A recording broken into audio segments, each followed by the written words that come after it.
Everyone, কেমন আছো তোমরা সবাই? আশা করি তোমরা সবাই খুব ভালো আছো।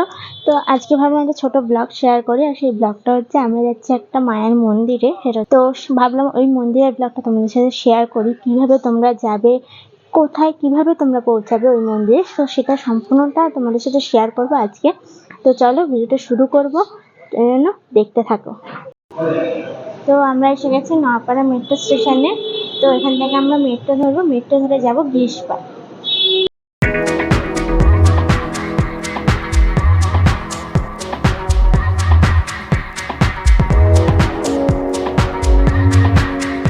দেখো, এই যে আমরা এসে গেছি গিরিশ পার্কের 3 নম্বর গেটে। এই গেট থেকে নেমেই কিন্তু তোমরা দেখতে পাবে অটো দাঁড়িয়ে রয়েছে কতগুলো।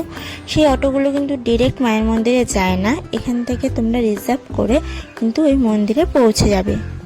এবার বলি, আমরা আজকে চলে গিয়েছিলাম অত্যন্ত জাগ্রত মা শ্যামসুন্দরীর মন্দিরে। রাজাবাজার ও মানিকতলার ক্রসিং এর ঠিক মাঝখানে এই মন্দিরটি অবস্থিত। একটা গলি দিয়ে সোজা কিছুটা হেঁটে গেলেই তোমরা এই মন্দিরে পৌঁছে যাবে। অমাবস্যার তিথির ঘোর অন্ধকারে এই মন্দিরে মায়ের বিশেষ পুজোর আয়োজন করা হয়। মূলত 51টি সতীপীঠের পূর্ণাংশ রূপে মা এই মন্দিরে বিরাজমান।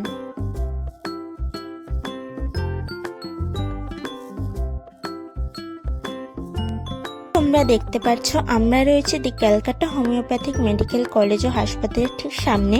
এই হসপিটালের বাঁ দিক দিয়ে একটা সরু গলি চলে গেছে, তোমরা দেখতে পাচ্ছ। এই গলিটাই কিন্তু মায়ের মন্দিরে যাওয়ার প্রধান রাস্তা। এই গলি দিয়ে সোজা কিছুটা হেঁটে গেলেই কিন্তু তোমরা মায়ের মন্দিরে পৌঁছে যাবে।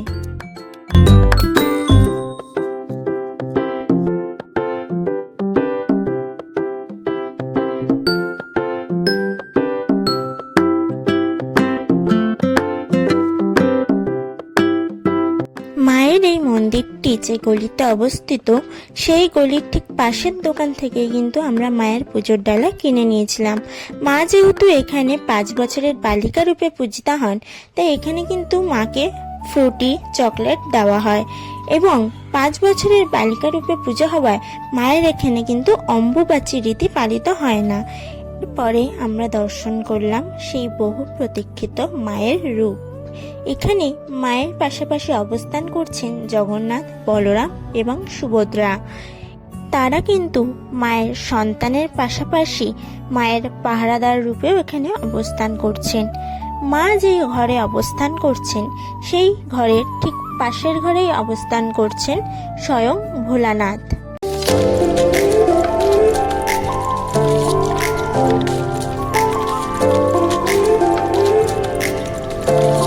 এবার তোমাদেরকে বলবো মন্দিরের ইতিহাস সম্পর্কে।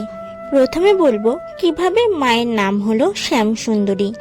মন্দিরের প্রধান পূজক ইন্দ্রসেন ভট্টাচার্যের মতে মায়ের নাম শ্যামসুন্দরী হওয়ার পেছনে একজন বিশেষ ভক্ত রয়েছেন বলে জানিয়েছেন। প্রচলিত কথা অনুযায়ী মায়ের এই বিশেষ ভক্ত তার পরিবারের সদস্যদের মধ্যে সবথেকে শ্যামবর্ণের ছিলেন, যে কারণে তিনি ছোট থেকেই দুঃখ পেতেন। এদিকে তিনি এক আত্মীয়ের বাড়িতে গিয়ে মা শ্যামসুন্দরীর ছবি দেখতে পেয়ে আত্মীয়ের কাছে জানতে চান ইনি কে। তখন সেই আত্মীয় তাকে জানান ইনি হলেন শ্যামাকালী। তখন ওই ভক্ত অনুভব করেছিলেন যে তাকেও তো সবাই তার গায়ের রঙের জন্য শ্যাম বলে ডাকেন।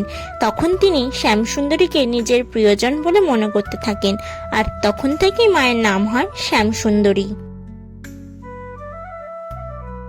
এবার বলবো মন্দিরের ইতিহাস সম্পর্কে।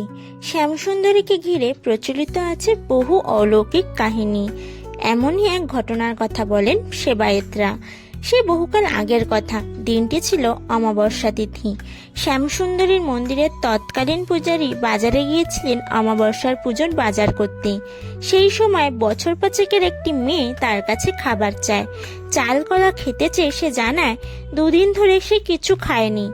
কিন্তু পুরোহিতের এসব মোটেই পছন্দ হয়নি। তিনি ওই বালিকাকে ধাক্কা দিয়ে সরিয়ে দেন, কাজ করে খাওয়ারও পরামর্শ দেন। তবে মেয়েটি জানায় কাজ পায়নি বলেই সে ভিক্ষা চাইছে। এরপর চলে গিয়েছিল ওই মেয়েটি। পুরোহিত দেবীর পুজোর জন্য বাজার করে ফিরে এসেছিলেন মন্দিরে। দেবীর ভোগেরও ব্যবস্থা হয়েছিল। প্রচুর ভক্তের সমাগম হয়েছিল অমাবস্যার সেই রাতে। নিয়ম মেনে অন্ধকারেই চলছিল দেবীর আরাধনা। পুজো চলাকালীন পুরোহিত হঠাৎ লক্ষ্য করেন যে শুধু মহাদেবী শায়িত রয়েছেন, কিন্তু তার ওপর কালী নেই। প্রথমে ভ্রম মনে হলো, পরে তৎক্ষণাৎ নূপুরের শব্দে সম্বিত ফেরে পুরোহিতের। কথিত আছে সেদিনই স্বয়ং শ্যামসুন্দরী জানান দিয়েছিলেন তার অস্তিত্বের কথা। ফের খেতে চেয়েছিল চাল কলা। সকালে ছোট্ট মেয়ে রূপে যে তিনি খাবার চাইতে এসেছিলেন সে কথাও জানিয়েছেন সেবায়েতরা। এই থেকেই চলছে রীতি, চাল কলা দিয়ে শ্যামসুন্দরী পুজোর আয়োজন হয় আজও।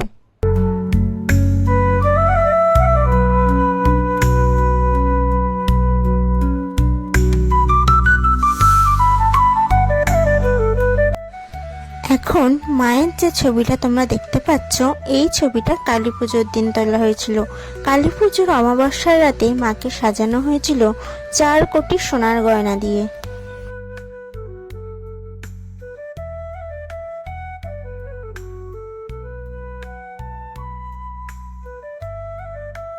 তো তোমাদেরকে তো দেখালামই যে আমরা কোথায় গেছিলাম। হ্যাঁ, আমরা শ্যামা সুন্দরী মায়ের মন্দিরে গেছিলাম। তো ওখানে আজকে যেহেতু বাবা মার বিবাহবার্ষিকী, সেই জন্য ওখানে গেছিলাম মায়ের কাছে পুজো দিতে।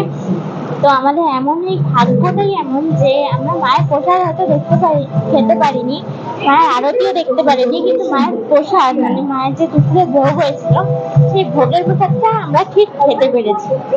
তো এটা সম্ভব, একমাত্র মায়ের পক্ষে সম্ভব। তো যাই হোক, এখন আমরা বাড়ি যাচ্ছি, দেখতে থাকবো।